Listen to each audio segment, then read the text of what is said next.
자, 시작을 해봅시다. 자, 136쪽 보면은 이제 지문 중심 문장 보면서 한번 봐볼게.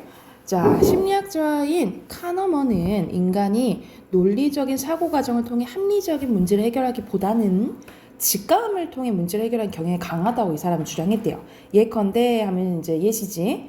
영어 단어 중 R로 시작하는 단어와 R이 세 번째 있는 단어 중 어느 것이 더 많은가? 라는 질문에 실제로는 후자가 더 많대요. 근데 우리는 잘 모르잖아, 그치? 근데 전자의 단어가 더 쉽게 떠오르기 때문에 대부분의 사람들은 R로 시작하는 단어가 더 많다고 생각합니다.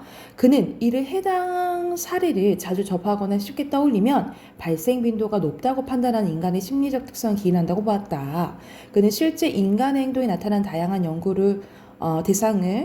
다양한 양상을 연구하여 인간은 합리적인 선택을 한다는 전통 경제학의 전제를 반기를 들고 심리학적인 연구 성과를 경제학에 접목시킨 새로운 이론을 제안했다라는 거죠. 그래서 여기서는 그가 누구야? 카너먼이지. 카너먼의 주장을 정리한 마지막 문장이 중심 문장입니다. 핵심어는 카너먼이고요. 자, 전통 경제학에서는 인간의 합리적 선택을 하는 존재를 가정하고 시장에서는 재화와 용역의 생산, 분배, 소비 활동을 연구를 합니다. 경제학의 대표적인 이론은 기대 효용 이론에 따르면 인간은 뭐라고 이제 보냐면 인간의 대안이 여러 개일 때 각 대안의 효용을 계산하여 자신에게 최대 이득을 주는 대안을 당연히 선택한다는 거죠. 이건 우리 이제 좀 당연하게 생각하지. 이때 효용이란 재화를 소비할 때 느끼는 만족감이고 어떤 대안의 기대값은 기대 효용은 대안을 선택했을 때 발생할 수 있는 개별 사건의 효용에 각 사건의 발생 확률을 곱해 더한 값이라는 거죠. 이렇게 이제 계산을 한다라는 거지, 그치? 그래서 여기서 핵심은 이제 기대 효용 이론이고요.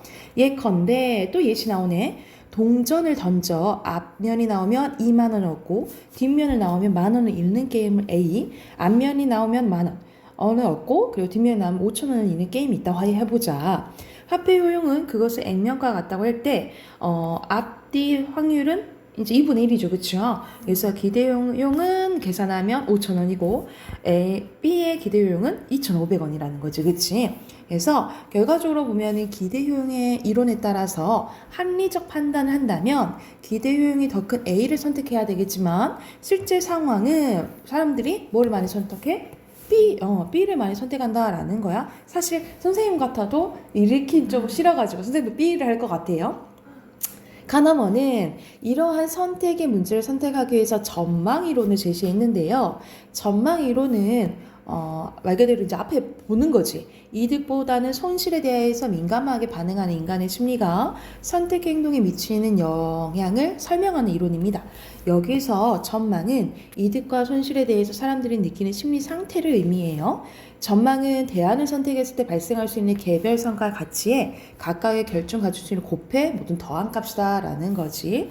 그래서 여기서 전망 이론이 핵심이고요. 그래서 그림으로 봤을 때 X축이 성과, 이제 Y축이 가치라고 했을 때 표를 이렇게 표시할 수 있다라는 거지, 그치? 그래서 결과적으로 같은 크기의 이득과 손실이 있을 때 이득감보다는 손실감이 더 늦게 이제 더 크다, 더 사람들이 크게 느껴진다라고 보면 되겠죠. 그래서 여기서 이제 중심 문장은 여기를 보시면 될 것 같아요.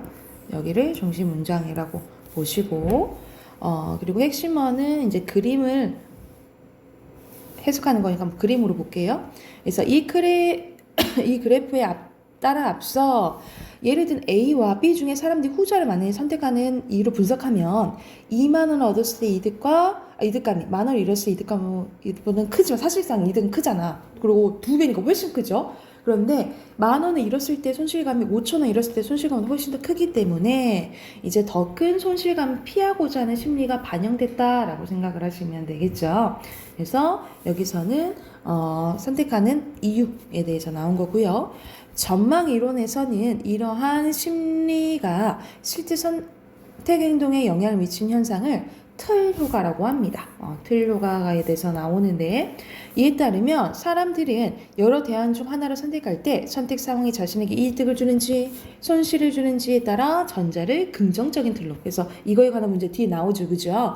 그리고 후자를 부정적인 틀로 이제 인식을 합니다. 그 결과 사람들은 긍정적인 틀에서 확실히 이득을 주는 대안을 선택하고 부정적인 틀에서는 불확실한 손실을 주는 대안을 선택한다는 거죠. 그래서 불확실성이 위험이라고 할 때 불확실성을 피해 확실성을 추구하는 위험 회피 성향에 불확실성을 추구하는 것은 위험 추구 성향에 해당하므로 사람들은 긍정적인 틀에서 위험 회피 성향을, 부정적인 틀에서 위험 추구 성향을 보인다고 할 수 있다. 그래서 다음 선택에서는 자 여기서는 2분의 1 확률고 이거는 1의 확률이죠, 그치? 그러면 이것은 그리고 여기서 0.5의 확률로 1의 확률이죠, 그쵸? 그러면 딱 봤으면 A 상황 1에서는 뭘 선택하겠어? 그렇지, 확실히 받는 거, 그쵸? 근데 상황 2에서는 C를 이제 선택한다 이 말이겠지, 그치? 그래서 마지막 문단 보면은 전통 경제과학은 인간의 합리적인 선택을 한다는 전제로 이상적인 경제 상황을 설명했다면 카너먼은 이러한 전제를 비판하며 실제 인간 삶에서 나타나는 선택 행동의 특성을 심리학의 근거에 설명했다라는 거죠. 그래서 결과적으로 그 결과 인간의 선택 과정에서 영향을 주는 요인들에 주목해 행동 경제학이라는 새로운 분야를 또 개척했다라는 거죠. 그래서 이런 것을 좀 생각해 내는 건 되게 신기하죠, 그치? 행동 경제학이 핵심어입니다. 그러면 여기서 핵심어는 전망 이론이고요. 전망 이론에 대한 중심 문장은 4문단에 있어요. 4문단의 두 번째 문장이고 1문단은 심리학의 경제학을 접목시킨 누구? 카너먼이고요. 그리고 기대 효용 이론, 그리고 전망 이론, 그리고 마지막에 카너먼의 행동 경제학의 의입니다. 그래서 구조도 정리되어 있고요. 주제는 전망 이론의 개념과 의입니다.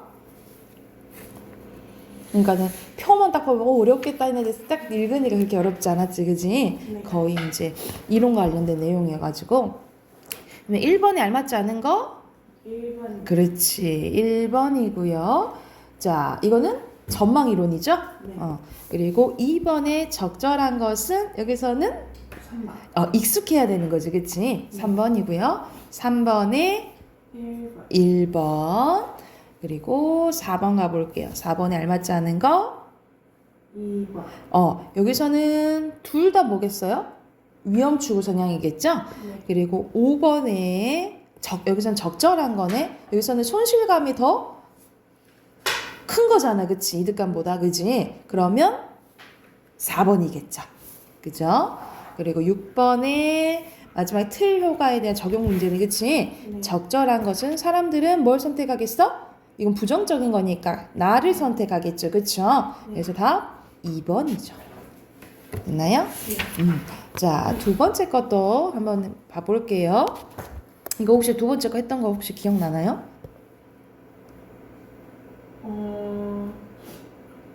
안 나죠? 자, 여기서는 이제 범종에 대해서 이제 나오는데, 범종은 첫 번째 줄에 개념 나와 있죠. 절에서 시간을 알리거나 의식을 할 때 쓰이는 종을 범종이라고 하는데요. 자, 이 범종은 불교가 중국에 유입되면서 나타나기 시작하여 우리나라와 일본의 사찰로 퍼져나갔습니다. 중국의 종의 영향 속에서도 우리나라와 일본의 범종은 각각 독특한 조형 형식을 발전시켰는데 우리나라 범종의 전형적인 조형 형식은 신라에서 완성되었대요. 그래서 여기서는 이걸 중심 문장으로 볼게요.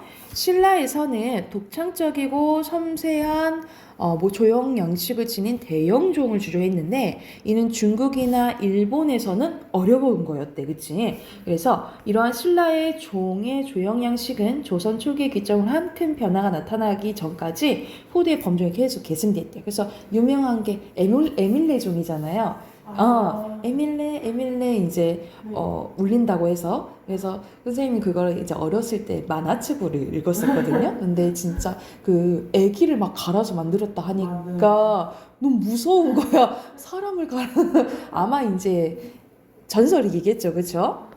그래서 신라 종의 몸체는 항아리를 거꾸로 놓은 것과 비슷하게 가운데가 볼록하게 튀어나온 모습을 하고 있고 이와 달리 하면서 이제 대조 나오겠죠, 그렇죠? 중국 종은 몸체 하부가 팔자로 벌어져 있으며 일본 종은 수직 원통형으로 되어 있습니다. 범종의 정상 부에는 종을 매다는 용모리 보란 용류가 있는데 신라 종의 용류는 쌍용 형태인 중국 종이나 일본 종의 용류와 달리 한 마리의 용이라고 보시면 되겠죠. 그래서 9번에 그림 같은 거 보면은 A가 용류겠지, 그치? 이렇게 보면서 하면 되겠지. 그 용류 뒤에 우리나라의 범종에서만 보이는 음통이 있대요. 그래서 이 뒤에 있는 거니까 B가 음통인 거예요. 그래서 여기서는 중심 문장을 첫 번째 문장으로 볼게요. 그리고 핵심어는 신라종의 몸체입니다. 주조 공법이 발달했던 신라의 범종에는 섬세한 문양들이 장식되어 있어 중국 종과 이제 일본 종과 차이점을 보이는데 이 또 차이점이 나오겠죠. 신라종의 상부와 하부에는 각각 상대와 하대라고 부르는 동일한 문양의 띠가 있는데 여기에는 덩굴무늬나 연꽃무늬 등의 불교적 상징물이 장식되어 있습니다. 그래서 밑에 보면은 또 상대 있고 하대. 그럼 이 부분이 하대가 되겠죠. 그렇죠? 상대 바로 아래 네 방향의 사다리 꼴에 유곽이 있고요. 그래서 유곽이 그 울퉁불퉁한 거 보이지, 그치? 그래서 그것을 이제 유두라고 합니다. 유두가 9개 있어서 단순한 꼭지 모양의 유두가 있는 일본 종이나 유두와 유곽 모두 존재하지 않는 중국 종과는 차이가 있다라는 거지. 그리고 가장 불룩하게 튀어나온 종의 정정 부에는 파종 부인인 당자가 있습니다. 거기다가 땡 이제 치는 거죠, 그렇죠? 이 당자 사이로 천인상이 아름답게 장식되어 있어 가로 세로 띠만 있는 일본 종과는 또 다르다라는 거죠. 그래서 그림 보면은 당자 옆에 있고 앞에 문이 있는 게 D 부분이 이제 천인상이라고 생각하시면 되겠죠. 자, 고려시대에는 이러한 신라종의 조형 양식이 미약하게 변화되면서 계승되는데 그래서 어떻게 이제 변화되는지 한번 봐볼게요. 고려시대 때 전기에는 상대와 접하는 종의 상판 둘레에 견대라고 불리는 어깨 모양의 장식이 추가되고 유곽과 당자의 위치가 달라지며 천인상만 부조되어 있던 자리에 삼종불이 나타난대요. 그리고 고려 후기로 가면요. 전기 양식의 견대가 연꽃을 새우 모양으로 변하고 원나라의 침입 이후 전래된 라마교의 영향으로 범자 모양의 장식이 나타난다. 그러니까는 외국의 영향이 이제 받게 된 거지, 그치? 자, 범종이 소형화되어 신라종의 조형 양식이 계승되면서도 그러한 조형 양식을 지닌 대형종의 주조 공법은 사라지게 되네요. 이게 점점 사라지는 거야. 자, 조선 전 초기로 이제 가네요. 조선 초기에는 새 왕조를 연 왕실 주도로 다시 대형 주조가 이제 되는데 대형 종이 주조되면서 이때 조선에서는 신라의 대용종 주조 공법을 대신해서 중국 거를 이제 따라합니다. 그래서 중국 종의 주조 공법을 독립하게 되는데 그러하면서도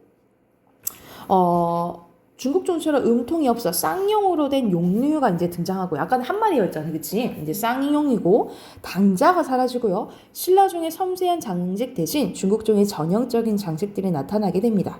이후 불교를 억제하는 정책에 따라 한동안 범종 제작이 통제되었고 16세기 사찰 주도로 소형종이 주조되면서 사라졌던 신라종의 조형 양식이 다시 나타나는데 이후 호남 양식과 복고 양식으로 병립하다가 복고 양식이 사라지면서 우리 이제 나라의 범조가 이제 안 만들어지고 쇠퇴하게 됐다라는 이야기입니다. 자, 그러면 7번에 여기서는 가장 적절한 것은 중국 거랑 일본 거랑 이제 비교하면서 이야기가 나오죠, 그렇죠? 근데 그것도 나오지만 아까 시대별로 조신라 시대, 고려 시대, 조선 시대도 나오니까 가장 적절한 건 5번이 되겠죠? 8번이 아닌 건요? 외국령 원나라 영향 받았다 했지, 그지? 그리고 9번에 적절하지 않는 거 여기서는 아까 선생님 ABCD 설명해줬죠, 그쵸? 자, 알맞지 않은 거? 4번 어디가 틀렸어요? 가로 세로 띠로 있는 것은 달리? 둘 다? 있죠, 그쵸? 그리고 10번에 적절한 거 3점짜리지만 그렇게 뭐 어렵지 않았지, 그치? 네. 여기서는 3번. 3번이죠. 그리고 4번에 네, 도입하다는 것은 들여온 거잖아, 그치? 네. 5번이겠죠. 자, 그 지문 선생님이 15데이 다 풀어라고 했는데 한 두 지문씩만 할게요. 그래서 이건 내일 이제 이어서 할 거고 네. 다음 주에 16데이 숙제로 해오게요. 16데이 맞죠? 네. 16데이 숙제로 해오시고 문학 꺼내볼게요. 문학 숙제 있었지? 네. 며칠 전에 네. 숙취해서 왔는데 저 막 종이 겉으로 보면 되게 예쁘잖아요. 네. 근데 그 내용이 그 안에 부분이 네. 소리 조절하려고 막 철판을 덕지덕지 붙여놔가지고 더럽대요. 더럽다고? 이거는 바로 답하긴 해볼까요? 네. 네, 말로 불러줄게. 1번에 그 107조부터 다 체크해야 돼요. 그거 안 했구나. 하나만 가져갈게요. 그럼 먹으세요. 107쪽에 6번이죠? 네. 6번에 2번, 7번에 2번, 8번에 4번, 그리고 9번에 4번, 10번에 2번이고요. 11번에 3번. 그리고 오늘 128쪽 1번에 3번이고요. 여기 사람들은 여기를 연민하는 거지 무시하는 거 아니잖아, 그치? 네. 그리고 2번에 2번 대조 나왔고요. 3번에 3번, 4번에 5번. 오히려 내가 위로받은 게 아니라 해주고 싶은 거지, 그치? 그리고 5번에 4번이고요. 6번에 4번입니다. 자, 뒤로 넘겨서 자, 오늘 할 부분은 자, 134쪽입니다. 자, 134쪽 보면은 자, 딱 봐도 뭐 같아요? 갈래가요? 그렇지, 연시조예요. 이황의 도산 12고 그러면 12수까지 있을 것 같죠, 그쵸? 연시조입니다. 자, 내용 바로 보면 고인은 옛날 사람, 고로 옛 성인들을 의미한다라고 보시면 돼요. 우리가 본받을 뭐 예를 들어 맹자나 공자나 뭐 예를 들어 석가모니가 될 수도 있고 옛 성인을 이제 얘기하는데 고인도 날 못 보고 나도 고인 못 본다, 직접 못 만난다 이 말이야, 그치? 자, 비슷한 문장 구조 반복됐네. 대구법이죠, 그쵸? 그런데 고인은 내가 못 봐도 직접 못 봐도 가던 길이 앞에 있다라는 거야. 그러면 성인들이 가던 길, 왜냐하면 성인들이 어떻게 살아왔는지, 그리고 성인들이 책도 남겼잖아, 그치? 그걸 내가 이제 안다라는 거야. 그리고 가던 길 앞에 있거든. 아니 가고 어찌할까? 내가 그 길을 가겠다라는 거예요. 그래서 일부러 의문문 형식으로 표현한 서리법이고, 그래서 여기서는 이제 학문에 정진하겠다는 의지가 드러난다라고 보시면 돼요. 그리고 자, 이거 한번 봐볼까? 나도 고인 못 보는데 고인 못 봐도 가던 길 앞에 있고 가던 길 앞에 있거든. 아니가 꽃짤까? 말이 이렇게 이어지지, 그치? 이런 건 무슨 법으로 할까요? 원숭이 엉덩이는 빨개, 빨가면 사과, 나열. 연달아 오죠? 네. 연세법이에요, 연세법. 그래서 여기 연세법도 쓰였다라고 보시면 됩니다. 자, 당시에 그때 성인들이 가던 길을 몇 해나 버려두고 난 그때는 막 공부 안 하고 이제 다른 길 했었던 거죠, 그쵸? 그래서 어디가 다니다가 이제야 돌아왔는고, 그러니까는 뭐 다른 이제 학문에 정진한 게 아니고 뭐 벼슬길 갔다가 뭐 다른 일을 많이 했다 이 말이야. 그래서 이제 마음 먹었다라는 거죠. 이제와 돌아왔으니 딴 데 마음 마르리, 나 딴 데 이제 안 먹을 거야, 나 공부할 거야 라고 얘기하는 거야. 청사는 어찌하여 만고는 이제 오래 설 때 계속 푸르르며 변해 안 변해요? 안 변하죠? 유수도 어찌하여 주야에 밤낮 그치지 않느냐. 여기서도 대구법이죠, 그쵸? 우리도 그치지 마라. 만고상청하리라. 만고상청은 여기 밑에 뭐라 나 있어요? 아주 오랫동안 항상 푸르겠다 라고 다짐하는 거죠. 그렇죠? 그래서 여기서는 청산과 유습처럼 변함이 없이 나 공부할 거야 라고 다짐하는 이제 내용입니다. 그래서 학문 수양의 태도를 강조했다라고 보시면 됩니다.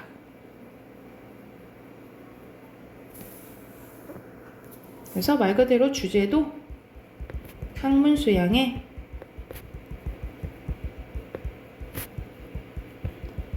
정진할 것을 다짐하는 시조라고 보시면 됩니다.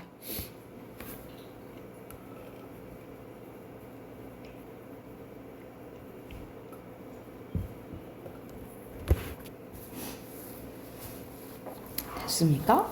네. 자, 밑에는 법정인 스님의 수필입니다. 법정 스님이 정말 훌륭한 말씀을 많이 하시니까 법정 스님의 수필이 많이 나와요.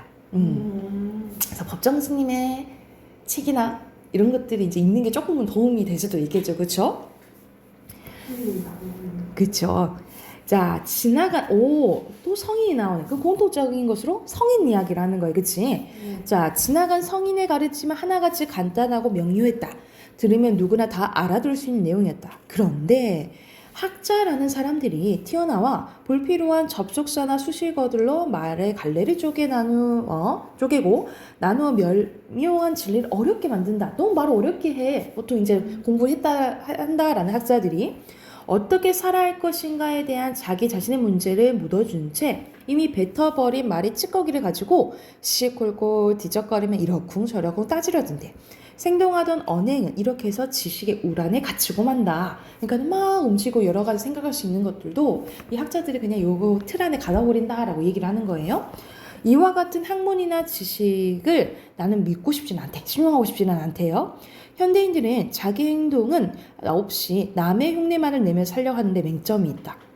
그치? 그냥 따라하려고만 하고, 그죠? 사색을 따르지 않는 지식을 행동이 없는 지식인은 어떻게 쓸 것인가? 아무리 바닥에 드러난 세상이기로 진실을 사랑하고 실현할 지식인들까지 곡학아세와 그러니까 세상을 보고 속이려고 하고 비겁한 침묵으로서 처신하려는 드니 그것이 지혜로운 일이 아니고 진리에 대한 배반이라고 이제 얘기를 하는 거예요. 이 사람은 얼마만큼 많이 알고 있냐는 대단한 일이 이제 못 된다는 거죠. 아는 것을 어떻게 살리느냐가 중요하다. 그러니까 예전에는 많이 아는 것이 이제 중요하긴 했는데 요즘엔 지식이 넘쳐나잖아, 사실상. 그러니까 이제 어떻게 쓰는 것이 중요한 거죠. 인간의 탈을 쓴 인형 많아도 인간다운 인간이 적은 현실 앞에서 지식인들이 할 일은 무엇일까? 먼저 무기력하고 나약하기만 그 인형의 집에서 나오지 않고서는 어떠한 사명도 할 수가 없을 것이다. 무학이란 말이 있는데요. 말 그대로 그냥 한자만 보면은 배움이 없다 이런 뜻이잖아, 그치? 전혀 배움이 없거나 배우지 않았다는 뜻이 아니래. 학문에 대한 무용론도 아니다. 많이 배웠으면서도 배운 자치가 없는 것을 가리킴이라는 거죠. 그러니까 약간 안에는 그 겸손함도 이제 묻어져 있는 거지. 학문이나 지식을 코에 걸지 않고 지식 과잉에서 오는 관념성을 경계한 뜻에서 나온 말일 것이다. 지식이나 정보에 얽매이지 않은 자유롭고 발랄한 삶이 소중하다는 말이다. 여러 가지 지식에서 추출된 진리에 대한 신념이 일상화되지 않고서는 지식 본래 기능을 다할 수 없다. 지식이 인격과 단절될 때는 그 지식은 쌓이비요. 그리고 위선자가 되고 만다. 인격도 중요하다. 그냥 아는 것만 겉만 안고 반지를 자랑하고 이런 거는 땡 아니다라는 거죠. 책임질 줄 아는 것이 인간이다. 이 시대의 실상은 모른 채 하려는 무관심은 비겁한 회피요. 일종의 범죄다. 사랑한다는 것은 함께 나누어 짊어진다는 뜻이다. 선생님이 이거 읽으면서 이 구절이 너무 마음에 드는 거예요. 그래서 선생님이 여기 이 구절을 다이어리에 써놨다? 그래서 생각했어. 그래, 사랑한다는 것은 함께 나누어서 짊어지는 거구나. 그렇지. 행복도 마찬가지고. 슬픔, 우리 그러잖아. 슬픔도 나눈다고 하잖아요. 근데 소위 막 이렇게 얘기하잖아. 야, 슬픔 어떻게 나누냐? 슬픔 나누면은 슬픈 사람이 2명이 되는 거지? 이렇게 얘기하긴 하잖아요. 근데 같이 이겨내도록 도와주는 거잖아. 그치? 그래서 이게 이제 공감이 되게 많이 되더라고요. 우리에게는 우리 이웃의 기쁨과 아픔에 대해서 나누어 가질 책임이 있다. 우리는 인형이 아니라 살아 움직이는 인간이다. 우리는 끌려가는 인간이 아니라 신념을 가지고 당당히 살아갈 인간이다. 그래서 자기의 이제 어떻게 살아갈지에 대한 이제 뭐 이념과 그리고 지식도 중요하지만 이걸 어떻게 아는 것만 있다고 해서 끝난 게 아니잖아. 이걸 어떻게 잘 써먹는 것도 중요하다라고 얘기를 하는 요지인 것 같아요. 그죠? 그래서 여기 소필의 주제 쓸게요. 밑에 이웃을 위해 지식을 나눠주며 실천하는 지식인의 자세. 자신만 알고 끝나선 안 된다는 거지, 그지? 에 대해서 얘기했다라고 보시면 됩니다. 주제 쓰시고 문제 옆에 문제 푸세요.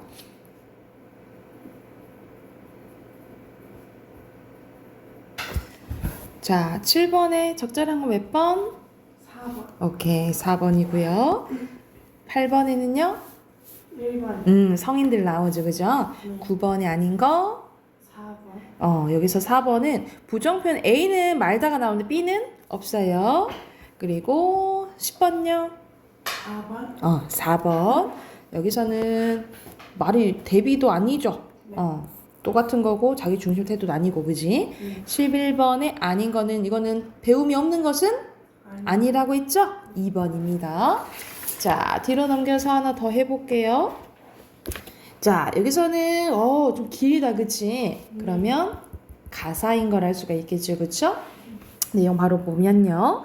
가마를 급히 타고 가마를 탔다라는 것은 이제 신분을 알 수가 있겠지, 그치? 조금 높은 신분이겠죠? 소라를 굽은 길로 오며 가며 하는데 녹양은 푸른 버드나무, 그러니까는 파릇파릇하니까 여름이라고 보시면 돼요. 오는 꾀꼬리 교태겨워하는구나. 근데 사실 여름을 즐기는 게 이 꾀꼬리긴 하지만 나도 즐기고 있는 거예요, 그지? 이 꾀꼬리가 감정, 입의 대상이라고 보시면 되겠죠. 객관적 상관물이에요. 나무풀 우거지고 노급이 짙어진 때 기다란 난간에서 긴 졸음을 내어 편히 물 위로 서늘한 바람은 그칠 줄도 모르는도다 하면서 이제 날씨 아닌 풍경을 이제 묘사한 거죠, 그렇죠? 된설이 거친 후에 서리가 거쳐졌대. 그러면 자, 좀 쌀쌀해졌네. 가을이에요, 그렇죠? 산빛이 금수로다. 금수는 수놓은 비단 같다 이 말이야. 그래서 이제 그만큼 아름답다라고 얘기를 하는 거죠. 그래서 가을 풍경에 대한 이제 예찬이 드러난다라고 보시면 되고요. 누렇게 익은 벼는 또 어찌 넓은 들에 펼쳐졌는가. 어부피리도 흥에 겨워 달을 따라 부는구나. 여기서는 어부피리가 달을 따라 지가 분다라고 표현했네, 그치? 의인 쪽으로 되고, 그쵸? 의인법도 되고, 얘도 또 즐거워하는 것은 이제 어부피리를 통해서 표현한 거잖아, 그치? 이 어부피리도 감정, 입의 대상이라고 보시면 되겠죠. 초목이 다 진 후에 강산이 무척거늘 조물주가 야단스러워서 빙설을 꾸며내. 빙설 눈이 내린다고 보니까 이제 겨울이 온 거죠, 그렇죠? 경공유대와 옥해은산이 눈 아래 버렸구나 하면서 경공유대와 옥해은산에 대한 뜻 옆에 나와 있죠, 그렇죠? 천지가 풍성하여 간대보다 승경이로. 승경은 엄청 뛰어난 경치라고 보시면 돼요. 경치가 끝내준다라고 보는 거예요. 그래서 여기서는 계속 이제 자연의 모습에 대해서 나오죠, 그렇죠? 그래서 여기서는 전체적으로 자연에서 즐기는 모습이 나오는 거야. 그래서 이 가사는 이제 강호 한정이 드러난다라고 보시면 돼요. 우리가 자연에서 즐기는 게 나오면 이제 강호 한정가라고 생각하시면 돼요. 인간 세상 떠나와도 인간 세상 이제 자연과 반대되는 속세라고 생각하시면 되겠죠. 내 몸이 쉴 틈이 없다. 나 지금 바쁘다 이 말이야. 이것도 보려 하고 저것도 들으려 하고 바람 쐬려 하고 달도 맞으려 하고 대구보 많이 나오지, 그지? 밤일랑 언제 죽고 고기는 언제 낳고 살인문은 누가 닫으며 진꽃은 누가 쓰냐 이러면서 나 자연에서 너무 바쁜 거야. 할 일이 너무 많아. 아침 시간 모자라니 저녁이라 시를 쏘냐 안 싫다 이 말이지, 그치? 일부러 음음형식으로 표현한 서리법이고요. 오늘이 부족하니 내일이 넉넉하기냐 넉넉하지? 않다 이 말이죠. 그쵸? 이 산에 앉아보고 저 산에 걸어보니 번거로운 마음에도 버릴 일이 전혀 없다. 쉴 사이 없는데 오는 길을 내가 알겠냐? 다만 지팡이가 무뎌가는구나. 하도 이제 다니니까 지팡이가 무뎌진 거지, 그지? 술이 익었으니 벗이야 없을 소냐? 노래 부르게 하고 악기를 타고 또 켜게 하고 방울 흔들며 온갖 취임을 재촉하니 지금 이제 술 먹고 노래하고 막 풍류 즐기는 게 나와요. 자, 근심이 있으며 시름이나 붙었으랴. 누웠다 앉았다가 굽혔다 젖었다가 으다가 휘파람 불다가 마음 놓고 노니 천지가 넓디 넓고 세월도 한가하다. 태평선대를 몰랐었는데 이때가 그때로는구나. 엄청 평안하네 라고 얘기하는 거예요. 신선이었다한가 이 몸이 그 몸이로다. 자, 풍월 이건 전체적으로 이제 자연이라고 생각을 하시면 돼요. 내 백년을 다 누리면 악양루 위에 200이 살아온들 호탕한 회포를 이보다 더할 수냐. 내가 200보다 지금 회포가 더하다 라고 얘기하는 거죠. 마지막도 서리법 나왔네요.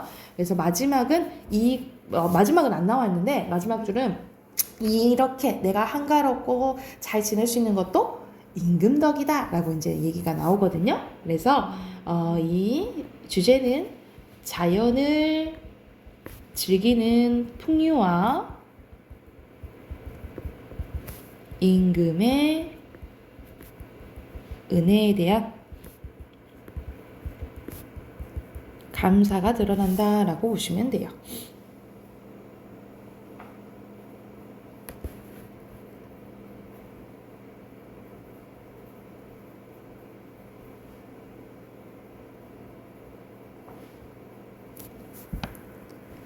자, 밑에는 백석 시인의 가재미와 이제 낙이라는 이제 수필인데 한번 봐볼게요.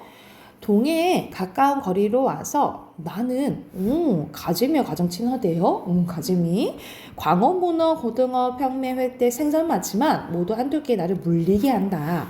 그저 한없이 착하고 정다운 가재미만이 흰밥과 빨간 고추장과 함께 가난하고 쓸쓸한 내 상에 한 끼도 빠지지 않고 오른다는 거죠. 그래서 내가 볼 때는 이 조합 엄청 좋아하신가 봐.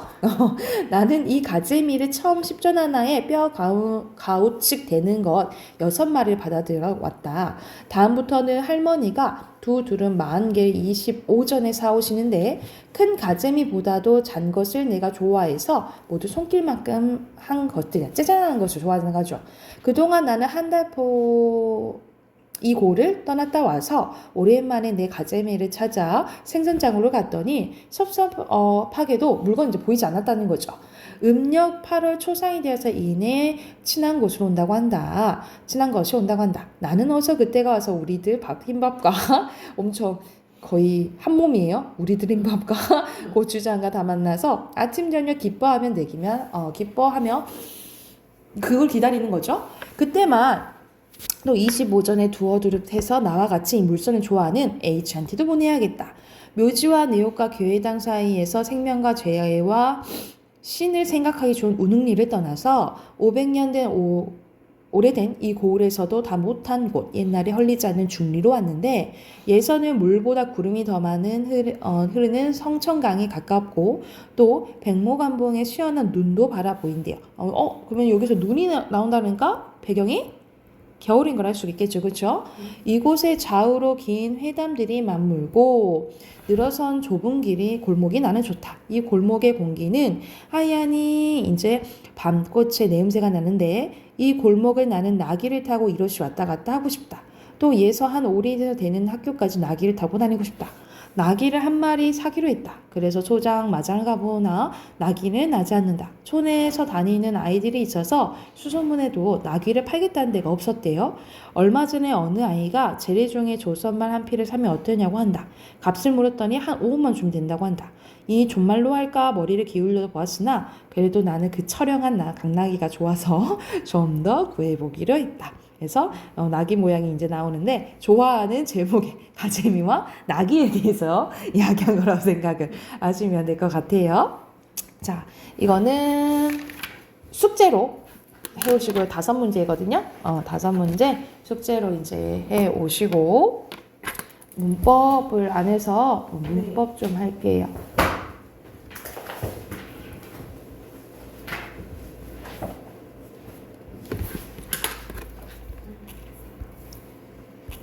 너무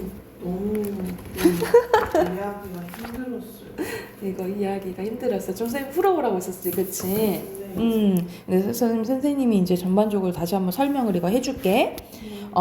여기서는 이제 표기상의 특징에 대해서 나오는데 우리가 훈민정음이 없었을 때는 한자를 빌렸었잖아요. 근데 우리말이랑 너무 안 맞는 거야. 그래서 약간 우리식으로 바꾼 것을 차자표기법이라고 해요.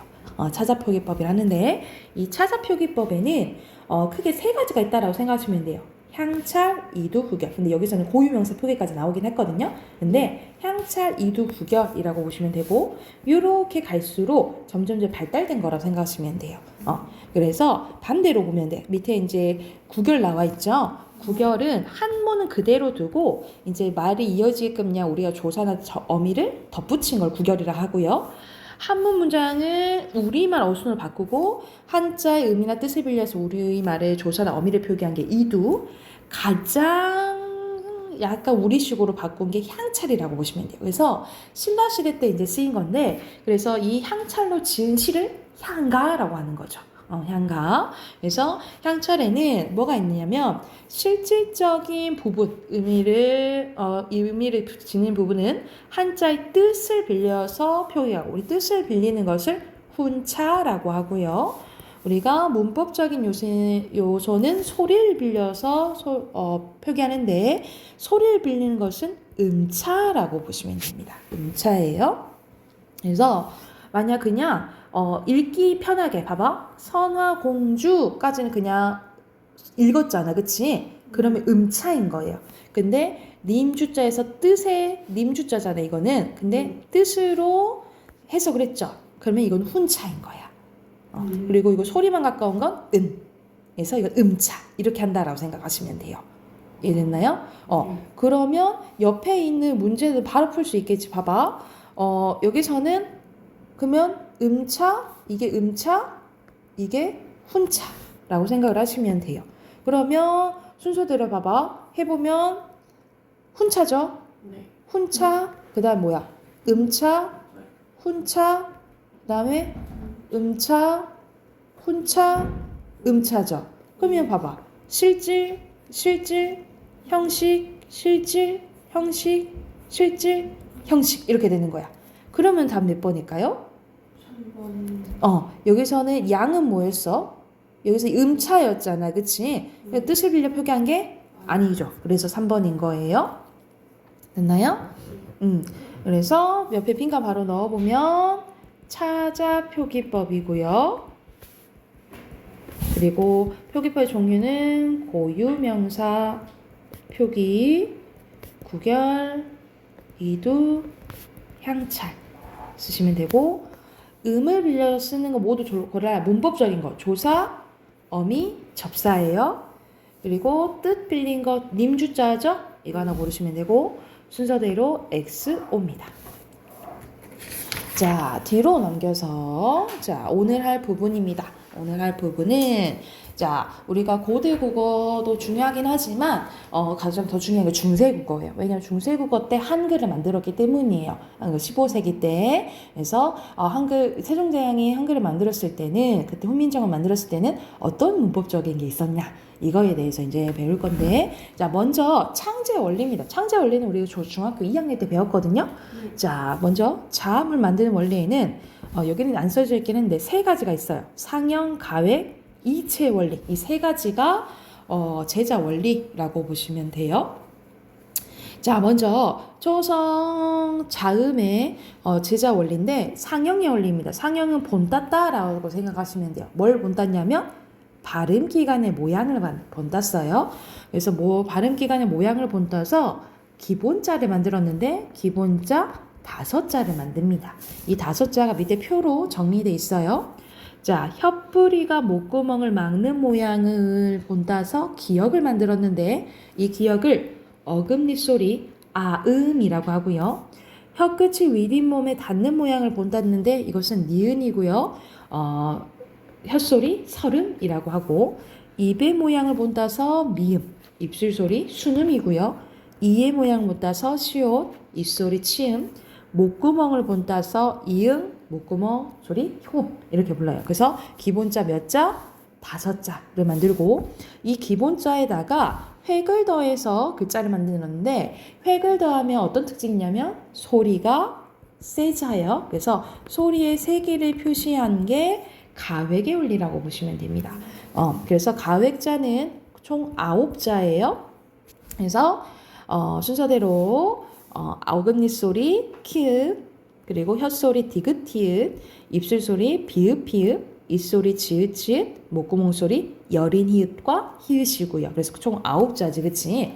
그런데 선생님 가획의 원리는 획이 더해지면은 소리가 세지졌다고 했잖아. 근데 획이 더해져도 소리가 세지지 않는 게 있는데 이게 이체 원리야. 달리 만들어졌다 해서 이체의 원리인 거예요. 그래서 이체자는 3자입니다. 총 3자여서 자 옆에 보면 어금니 소리 옛 이응, 혀소리 리을, 입소리 반치음이에요. 그래서 지금 안 쓰이는 게 3개 있죠. 옛 이응, 반치음, 여린 이읒은 지금 쓰인다 안 쓰인다? 안 쓰인다. 그래서 상형의 원리, 가획의 원리, 이체의 원리를 통해서 만든 게 자음이 총 17자라고 보시면 돼요. 그래서 자음 17자를 만들고요. 모음 가볼게요. 모음을 만드는 원리는 2가지가 있는데 상형의 원리와 합성의 원리예요. 그러면 공통적으로 자음과 모음을 만드는 원리에는 뭐가 있는 거예요? 상형의 원리가 있는 거죠. 자, 상형의 원리는 아까 선생님이 뭐라 했어? 본딴 거라 했지, 그치? 자, 뭘 본떠냐면 하늘, 땅, 사람, 우주의 원리에서 천지인 들어봤죠? 천지인을 본따서 기본자 3자를 만듭니다. 그래서 순서대로 아래아, 이를 만들어요. 자, 이 기본자를 합쳐서 만든 게 이제 합성의 원리인데 합성자는 총 8자입니다. 그래서 기본자 오, 우를 기본자 아래아, 이를 합쳐서 만든 게 초출자인데 오, 우를 초출자라고 하고요. 이 초출자에다 아래아를 한 번 더 합쳐. 그러면 제출자가 됩니다. 야여요유 제출자. 그래서 초출자는 뭐? 오, 우, 야여요유는 제출자. 그래서 이건 합성의 원리로 만들어진 거고 총 8자라고 생각을 하시면 돼요. 그래서 만든 게 모음은 11자예요. 그래서 모음과 자음, 제자 원리로 만든 건 총 28자다라고 보시면 되겠죠. 근데 지금 안 쓰이는 건 이렇게 하나, 둘, 셋, 넷, 아래아까지 4개는 안 쓰인다라고 생각을 하시면 돼요. 자, 그리고 여기 밑에는 종성, 부용, 초성이 나왔는데 종성, 받침은 초성을 다시 쓴다. 이 뜻이라고 생각을 하시면 돼요. 자, 그러면 선생님 이거 말고는 다른 글자는 없었나요? 다 있었어요. 뭐 쌍잠이라는 거 있었는데 그 원리는 여기 밑에 있어요. 자, 우리가 예전에는 세로로 쓰는 것도 있었는데 우리가 세로로 쓰는 것을 이어쓰기라고 하고요. 같은 말로 연서라고 합니다. 그래서 이렇게 이걸 뭐라고 불렀냐면 순경은 비읍, 순경은 미음, 순경은 피읍, 순경은 쌍비읍 이렇게 이제 불렀다라고 생각하시면 돼요. 그래서 뭐 예를 들어서 이거는 이제 우나 오로만 지금 바뀌거든요. 예를 들어서 세비 뭐 이런 식으로 썼다 이 말이야. 이 세비는 지금의 뭐로 바뀌었냐면 새우입니다. 이런 식으로 지금도 아마 세비라고 부르는 아마 지역도 있긴 있을 거예요. 그래서 이 비읍자 순경은 비읍이 우 계열로 조금 바뀌거든요. 그래서 지금의 이제 새우를 예전엔 세비라고 했다 이렇게 생각하시면 되겠죠. 그래서 세로로 쓰는 게 연서의 원리, 가로로 쓰는 것은 병서입니다. 병서의 원리인데 지금은 우리가 지금 쓰이는 거죠. 그래서 똑같은 쌍자음이 오면은 똑같은 이제 이런 자음이 오면은 쌍자음을 각자병서라고 하고요. 쌍자음을 각자병서라고 서로 달리는 이런 겹받침 같은 거 있죠. 이런 자음구 같은 것을 합용병서라고 합니다. 이렇게 3개 이렇게 있는 것도 있었어. 3개 있는 것도 있었어. 그래서 합용병서라고 해요. 그래서 예전에는 이것들을 다 초성에 오면 발음을 했다고 하는데 어떻게 했는지 잘 추정이 안 돼요. 예를 들어서 지금 쌀 있죠, 먹는 쌀. 이 쌀을 예전에는 이렇게 썼었대요. 그래서 미흡시 뭐 발음했다라고 하긴 하는데 예를 들어서 그래서 지금 봐봐, 조쌀을 우리 조쌀이라 안 하고 뭐라고 해? 좁쌀이라고 하잖아요. 이게 비읍의 잔재 때문에 그래요. 그리고 그 해에 난 쌀을 햅쌀이라고 하거든요. 이게 다 비읍의 잔재 때문에 이렇게 나온 거거든요. 신기하죠? 네. 그래서 예전에 이제 발음이 했다고 하는데 이제 점점 쌍자음은 이제 많이 바뀌어져 갔다라고 생각을 하시면 돼요. 그래서 이렇게 초성이 오는 걸 어두자음군이라고 하거든요. 머리 앞에 온다고 어두자음군이라고 하는데 이 어두자음군은 거의 다 이제 쌍자음으로 조금 바뀌었다라고 생각을 하시면 돼요. 그래서 나란히 쓰는 것을 병서, 똑같은 경우에 각자 병서, 서로 다른 경우면 합용명서 이렇게 보시면 되고요. 자, 붙여쓰기입니다. 부서라고 하는데 중성, 그러니까 모음이죠. 모음은 자음의 오른쪽이나 아래쪽에 놓인다라는 규정이 부서입니다. 붙여쓰기예요. 부서. 그리고 성조. 우리가 중국은 성조가 조금 있잖아요. 뭐 뭐 이렇게 다르잖아요. 그치? 우리도 있었다라는 거지. 그래서 이 성조 표기가 옆에 있는데 자, 아무것도 없으면 점이 아무것도 없으면 평성이라 해서 낮은 소리를 의미하고요.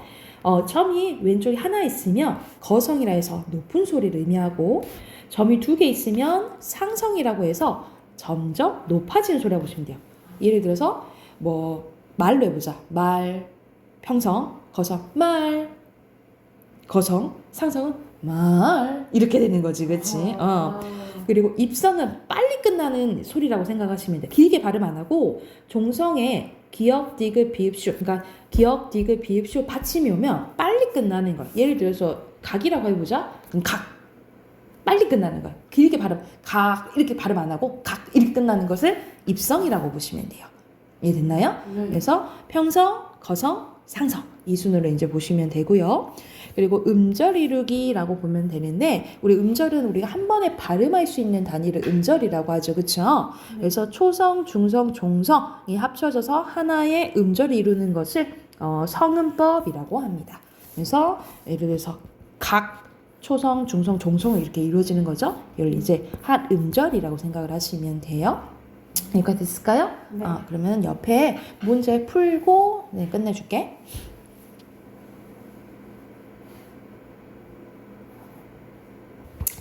자, 순서대로 종성은 초성 다시 쓴다 있잖아요. 그치? 네. X고요. 그리고 O 맞죠? 기본자, 기역, 니은, 미음, 시옷, 이응. 그리고 제출자 아닌 거 딱 보이죠? 5번이고요. 그리고 종성, 부용, 초성. 그래서 초성을 다시 사용한다라는 거고요. 이어 쓰는 거는 세로니까 순경은 비읍, 순경은 미읍, 그리고 시옷, 기역, 쌍기역 이렇게 쓰시면 되고요. 옆에 보면은 가는 제자 원리가 상형이고요. 나는 가획이고요. 다는 병서, 각자 병서죠. 랑 합용병서, 병서의 원리. 라는 합성이에요. 그러면 본따따랑은 상형이지. 그러면 가고. 그리고 합친리 거니까 라겠죠? 그리고 획을 저렇게 제자 원리 쓰는 거예요. 그리고 학생 3에 대한 거는 획을 추가해서 만들거나 반복해서 쓴대. 그러면 나랑 그리고 다가 되겠죠. 그쵸? 병서니까. 그리고 획을 추가해서 만든 거니까 나겠죠. 그쵸? 그리고 이건 받침이니까 이건 종성, 부용, 초성에 대한 겁니다. 그러면 다 선택했으면 몇 번이에요? 3번이겠죠. 됐을까요? 네. 여기까지 하고 다음 주에 숙제는 비문학이랑 그 문학이랑 그리고 어휘 외우시면 될 것 같아요. 네. 여기까지 합시다.